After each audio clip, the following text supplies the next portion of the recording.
This is the Good Government Show. In Hialeah, our form of government is a strong mayor. So I'm both the political figurehead, but I'm also the city manager.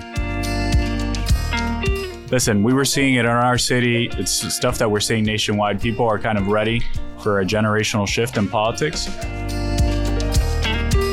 Government is so nasty and politics is so dirty, and there's all these issues and all these interests. And I always said, if I don't do it, who's going to do it?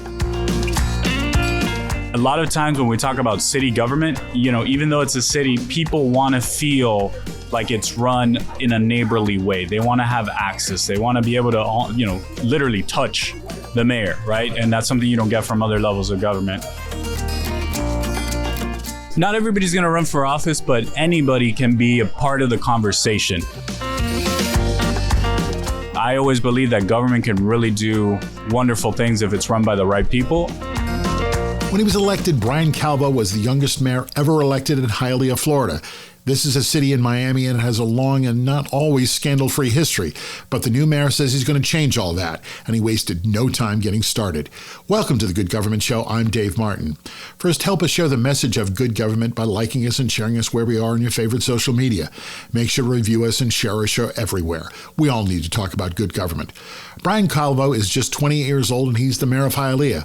He's not the youngest mayor ever elected in America. That was an 18-year-old in Michigan. But he is young to be a mayor and the mayor of a big city. Hialeah is in Miami-Dade County. It's a separate city, but it is in fact the sixth largest city in Florida. It is about half the size of the city of Miami. He said running for office, he thought that his age, or rather his youth, was an asset. He said he thinks people are ready for a generational shift in government. I say it's great to see young people running for office and getting involved. In his first days in office, he hit the ground running. He signed 5 executive orders, all of which essentially made government more open, more transparent. He got accolades from members of the city council and the former mayor.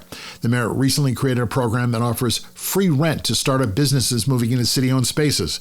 He also created a homeowners association to help residents who feel they haven't been getting a fair deal from their condo or co-op boards. So far in his first year, he's also streamlined city government and offered a one-time stimulus check to older, low-income homeowners. He also created a task force that's looking into Hialeah businesses doing business with the Cuban government. Hialeah has a huge Cuban and Latin population and is strongly anti-communist. Like I said, he's hit the ground running. Coming up, the youngest mayor of Hialeah, Florida, Mayor Bryan Calvo. HelloNation is our partner here at the Good Government Show. This is a new direction from CGI Digital. HelloNation is CGI's new online digital magazine that showcases the best of cities across the nation. We'd all prefer if good news traveled faster. At HelloNation, positive stories don't just get told, they get amplified. HelloNation helps businesses, leaders, and communities share positive stories that matter, building trust, credibility, and meaningful connection. Through professionally produced podcasts, digital features, and targeted distribution, HelloNation positions you as the answer regular folks are looking for, while expanding and scaling your digital footprint across the platforms that people trust. Good news deserves momentum. Your city or your business can help spread the word of good news across the nation. At HelloNation, they don't have advertisers, they have advertisers. Editorial content from trusted community leaders and cities that are spreading the good news. Let HelloNation lift you up and lead the conversation. That's HelloNation. Once you wrap up this episode of the Good Government Show, give a listen to our friends over at Good News for Lefties. This daily podcast highlights news stories that show there's more good news out there. Other people in government are really trying to do the right thing. That's Good News for Lefties. Listen where you're listening now.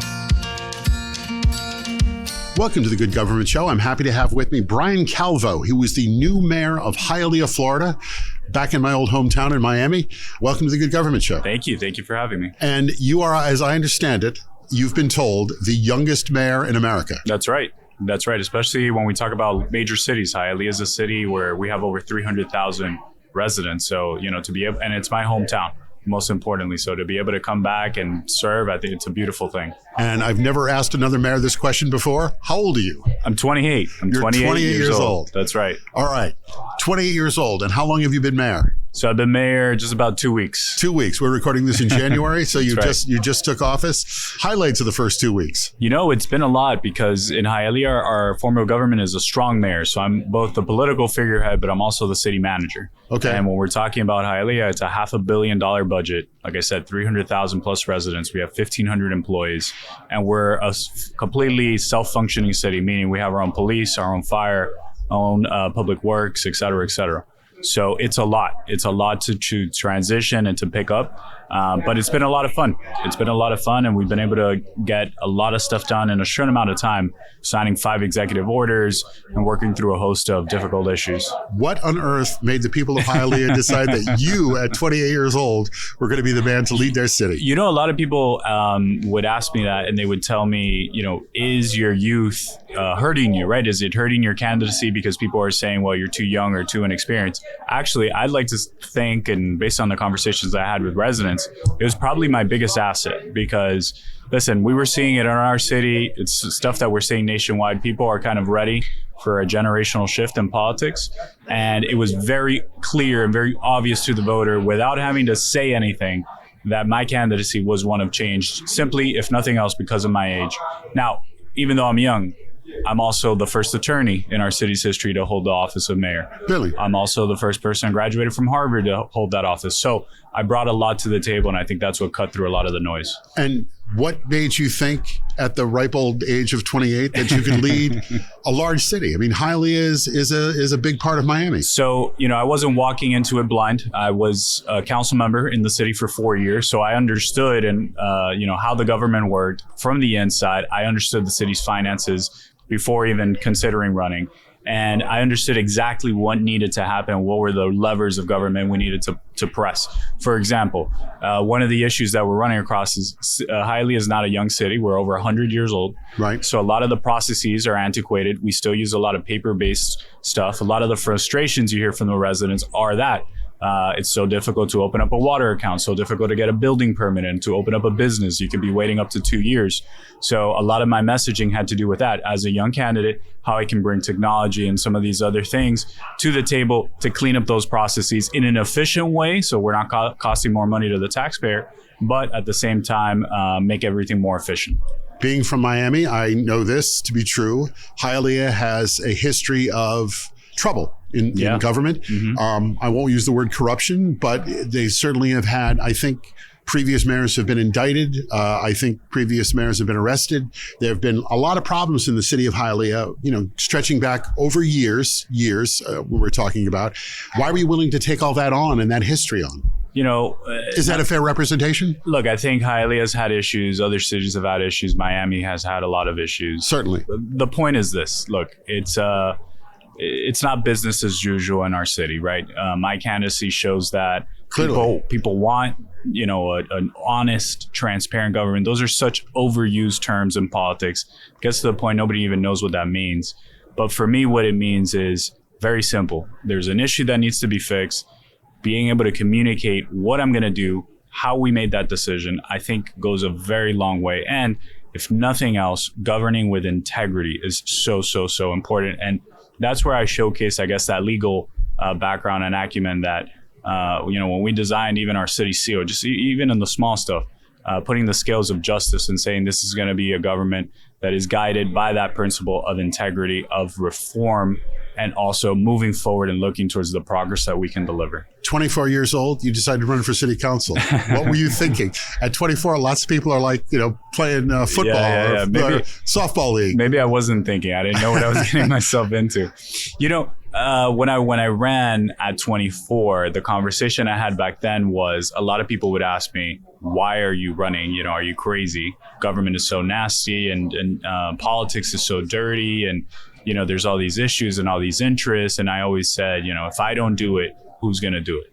That's a little, I think tough, but I think it's real that, we kind of have to have that desire of public service in us. That's something that I always had as a kid. It's like, at the end of the day, I'm a product of my parents, and it's what my parents instilled in me growing up and being able to give back to my own community. What a council member makes basically is, pennies. Right. You don't do it for the money. You do it because you want to improve your city. And then getting in there when I was a council member my first year, I remember kind of lifting up the hood and saying, wow, it's actually worse than people told me it would be. I didn't know it would be this bad. But I very quickly grew up, if nothing else, professionally, I grew up and understood, the road I was traveling and how to navigate some things. And some days are very, very high moments and you get great wins. And other days you look down and you say, wow, this is not what I signed up for. But navigating those 4 years, I truly felt in my heart that I would be the best candidate to lead the city forward as its next mayor. The person you beat out as mayor, are they part of the city now still? So I ran in a 5-person race. Two of the people there were actually incumbents. One was the sitting interim mayor of the city, and the other person was another council member who had served as the president of the council for many years, both backed by the machine and backed by a lot of resources and special interests and what have you. And then there was 2 other sort of outside candidates. So we were a group of 5. I ran for almost a year, knocking on doors. It was primarily, my candidacy was based on grassroots efforts. I knocked personally as the candidate over 15,000 homes, which is a number you say and you almost don't even believe. But I would every single day chip away, and I would be tracking that over the course of a year, Monday through Sunday. I would be doing that. And then obviously I had a great volunteer network of people that were helping me, and collectively we knocked well over 50,000 doors. So that canvassing really made a huge difference.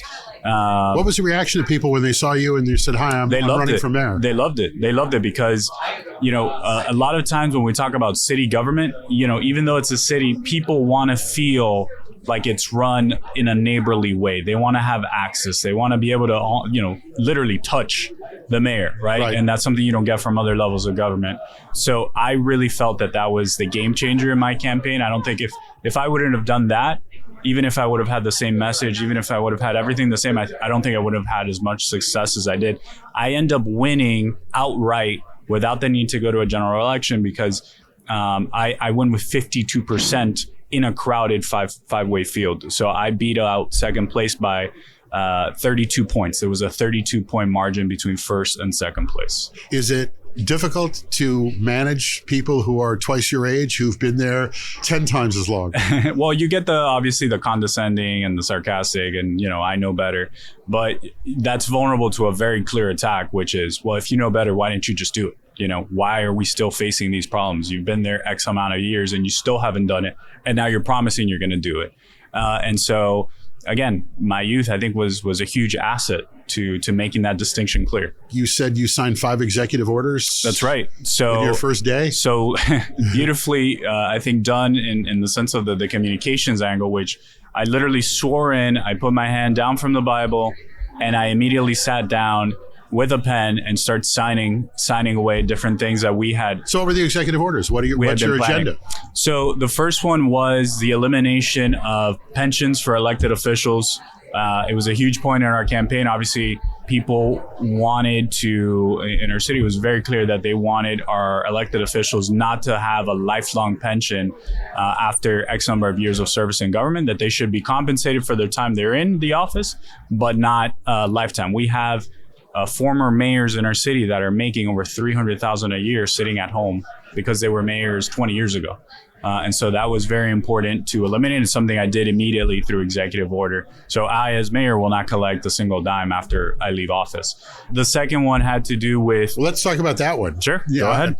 How did that go over? I think it went over well with residents. Obviously, with the elected officials, they maybe weren't as happy with it. But again, they saw that I had the backing, the clear backing of our residents. And so, you have to kind of lick your wounds. From a financial point of view for the city of Hialeah, did it have to be done? Oh, it represents enormous savings. We're talking about collectively well over $2 million that were saved. So what are you going to do with that? What are you going to do with that bonus money? So, one of the proposals that I had was, we have a lot of seniors in our community. A lot of these seniors, especially they're living on a fixed pension, fixed income. When one of the persons in the couple passes away, the person that remains, they're at risk of losing their home, especially because we have some of the highest insurance rates across Florida. We have, our tax rates are quite high.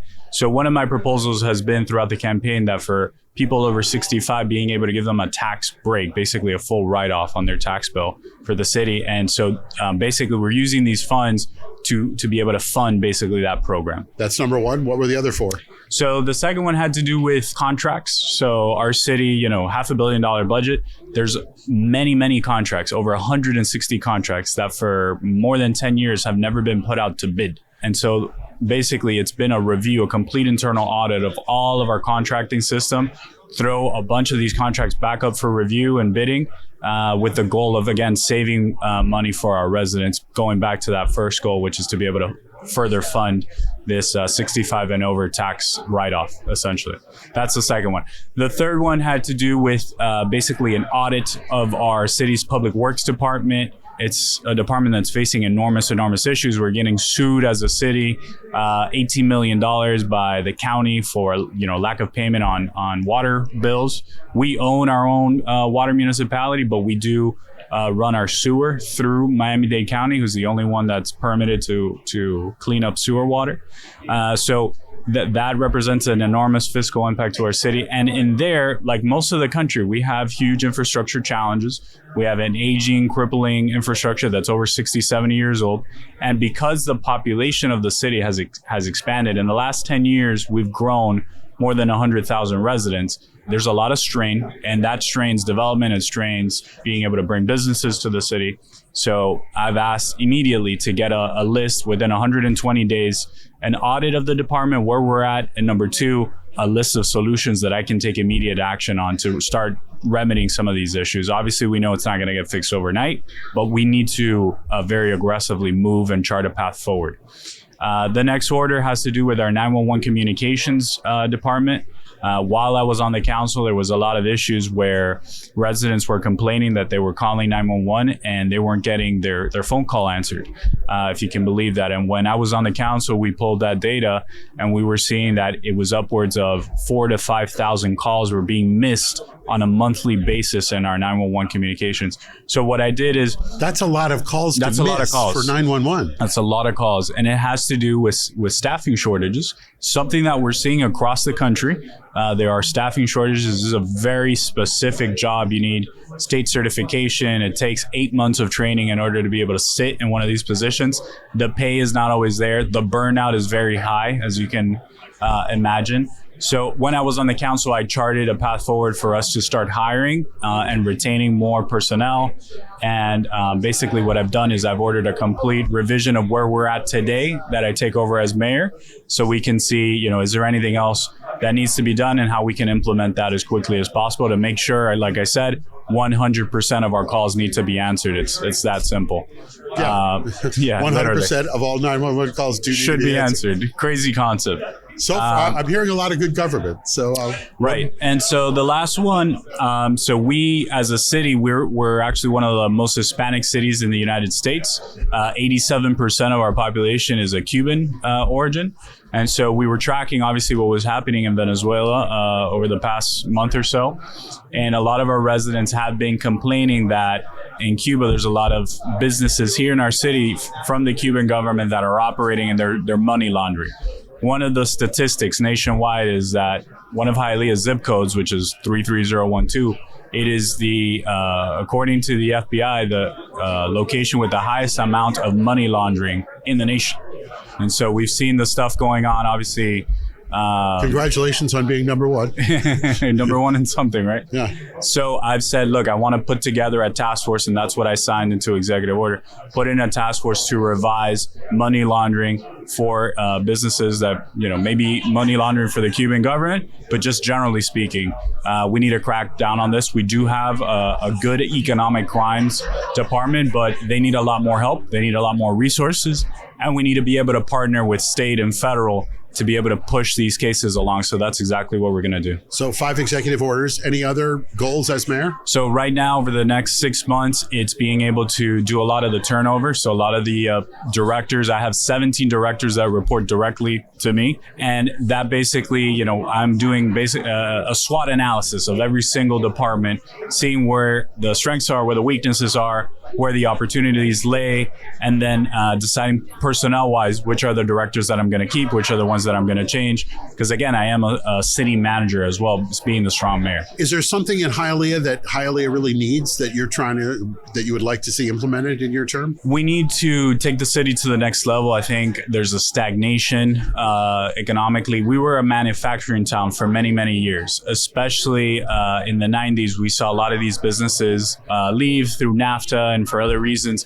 The point is, we need a path forward as a city. Right now, if you look at what the number one sector is for business development, it's healthcare, right? But healthcare is a little limited, especially when you have, students from our schools graduating. They want to have a diverse career choices. So I think bringing in a lot of nationwide companies is going to be important. Miami's getting a lot of attention. South Florida is getting international attention, especially this year. So if we can channel a lot of that investment and opportunity towards a working town like Hialeah and bring more manufacturing, especially aerospace, there's a lot of things going on in that region. I think we can make huge improvements to the quality of life of residents and keep more of our young people in the city so that they don't leave off to look for careers elsewhere. A lot of the conversation here at the Conference of Mayors, we're recording this in January, has been about immigration enforcement. Yeah. You're from Hialeah. Sure. Very Hispanic city. I gotta believe if it's not 100%, it's probably 98%.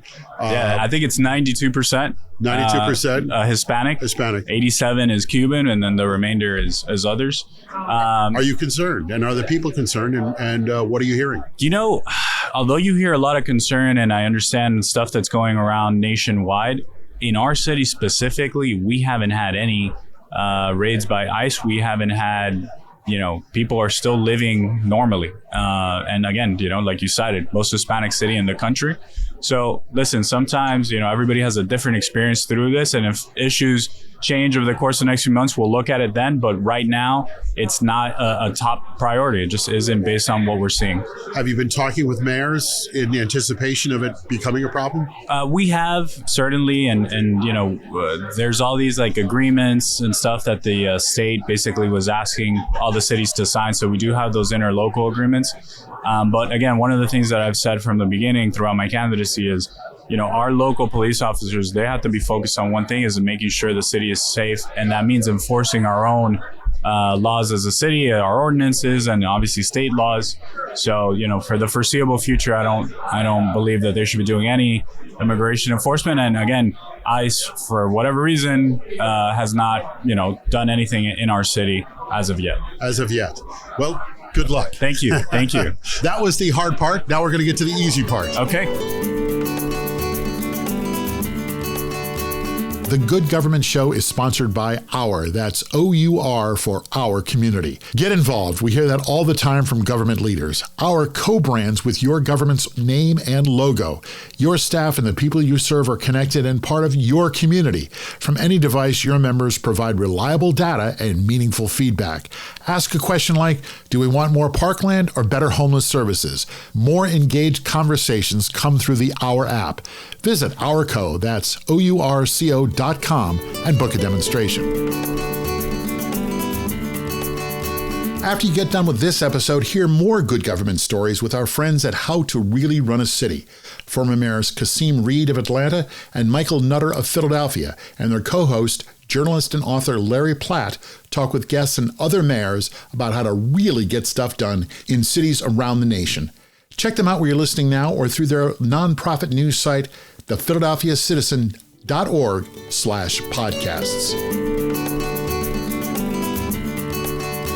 Across America, there is a growing demand for leadership that delivers results over rhetoric. The Good Government Institute brings together proven ideas, principled leaders, and real-world solutions to strengthen how we govern, not by reinventing the system, but by advancing what already works. On our flagship podcast, The Good Government Show, we highlight the leaders behind that progress, demonstrating how effective governance begins with listening, respect, and a commitment to serve. Visit goodgovinstitute.org to learn more. All right, we have a list of questions I ask every mayor. It's the hardest question, though, is first, what is good government? Define it. Good government to me is not being just a good mayor or a good politician. It's about transcending and making it better for the people that come ahead. So what does that mean to me? Fixing a lot of our charter, fixing a lot of our ordinances, making it so that you have a balance of power between the legislative and the executive.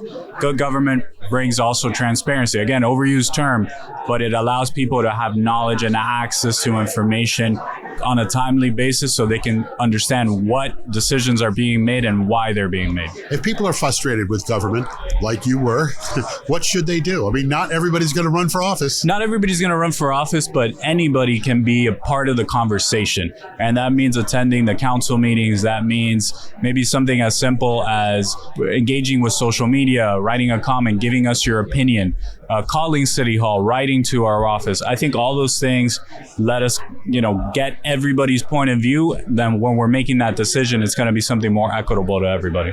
What made you go into public service back at 24? Look, something I've always liked as a young kid. I remember doing food drives.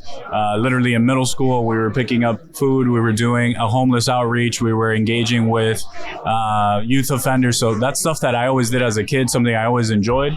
And then it was a natural progression when I went to college. That's exactly what I studied, what I loved doing. And look, I always believe that government can really do wonderful things if it's run by the right people. And so that's why I wanted to run and to serve my community. Who inspires you? I honestly have to give it to my parents. My parents were always people that showed service, put their, they worked hardworking jobs. And then at the end of the day, when they clocked out, they would go and help others. And so I take a lot of the credit of who I am because of them. Do you have anyone in government or politics who I do not. Who inspires you? I do not. Okay. Well, I thought the question was going if any of my family has been in politics. No. I don't have that. Look, I've read the biographies of many of our presidents and elected officials, and I like JFK.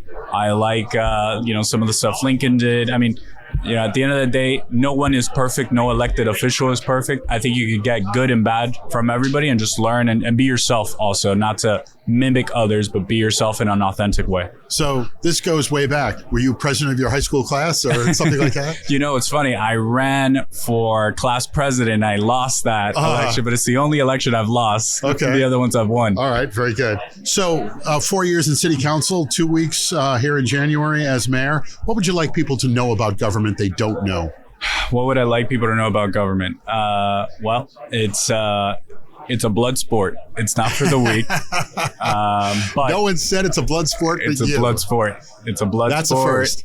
Look, and so, as much as it affects you personally, whether you let that get to you or not, it affects your family, so it really requires a strong nucleus, a family nucleus, friends, family, surrounding yourself by good people to kind of, cut through some of the noise and some of the haters out there and just do the things for the right reasons. You're 28 years old. You've just been elected mayor of Hialeah. Do you feel like you're restoring people's faith in government? I think so. I see it in people's eyes each and every day when I walk throughout my community. People are excited.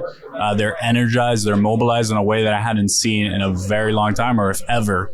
And a lot of people, a lot of the old timers, right, that they've been around, they've seen, wow, we haven't seen this energy in a very, very long time. So yes, I do. All right. So next time I come to Miami, I'm going to leave Coconut Grove. I'm going to come to Hialeah. Exactly. Where are you taking me? What are we having? What's we dish? have what are we eating? the best French restaurant in Miami-Dade is actually in Hialeah. The best French restaurant. The best French restaurant is called La Fresa Francesa, the French strawberry. Okay. Is the translation. It's a Cuban that married somebody in Paris, yes. French woman, and they moved to Hialeah and they opened it up and it's rated one of the best in the state in French food, but best in Miami-Dade. Wow. Believe it or not, so we can go there. All right. So we're going to have French in Hialeah. Let's do it. That'll be different. Let's do it. What do you do for fun? So I'm an avid scuba diver, spearfisher. I'm also a pilot. Do you go down to the Keys? Down in the Keys a lot, yeah. Cross over to the Bahamas as well. I love boating and love diving, and I'm also a pilot. So I got my license 10 years ago, not for a career purpose, but just as a hobby. And so something I enjoy doing, just kind of clear the mind for a bit.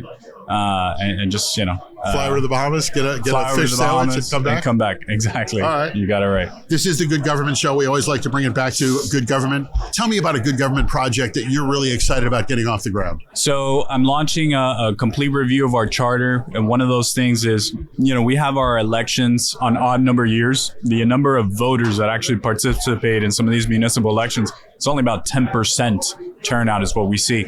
So we're working right now to shift those elections to the even years so we can get more engagement. And I think based on what we've seen, we can get as high as 80%. And I think that'll really fix a lot of the issues you've seen, because your local representatives are going to represent you better when you have a larger percentage share of the population engaged in that process. I had a conversation with the folks from Citizens Union in New York. Yeah. That is exactly what they said. So you are lining up with New York City. Oh, look at that. Look at you. Bryan Calvo, the youngest mayor possibly in America, certainly the youngest mayor in the history of Hialeah. Thank you for coming. And thank you. 2 weeks. Good luck.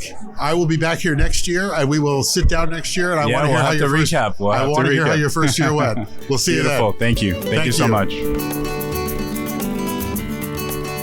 The Good Government Institute has a new partner, the Charles F. Kettering Foundation.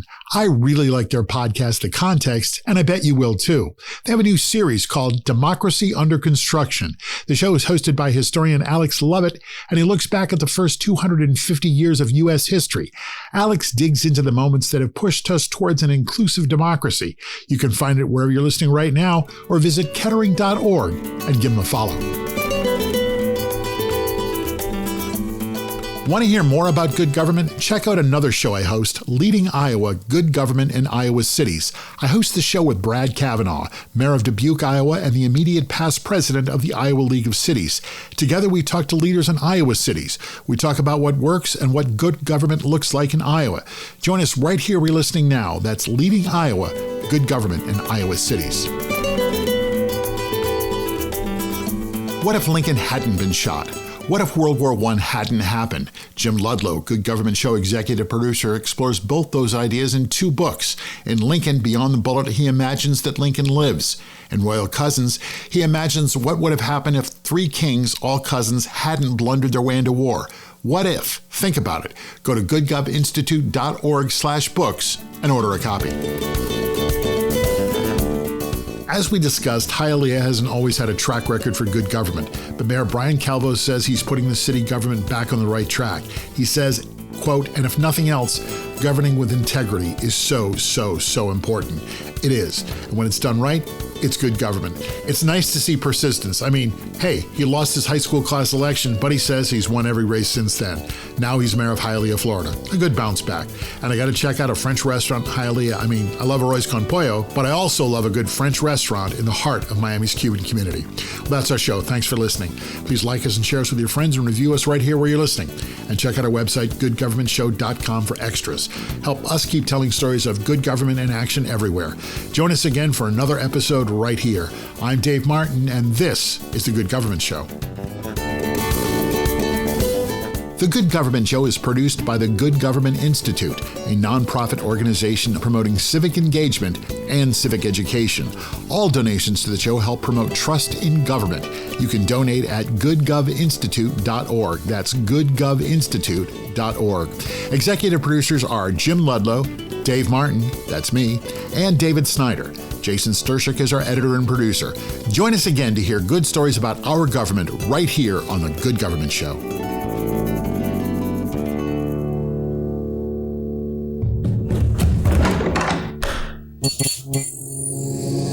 This podcast is part of the Democracy Group.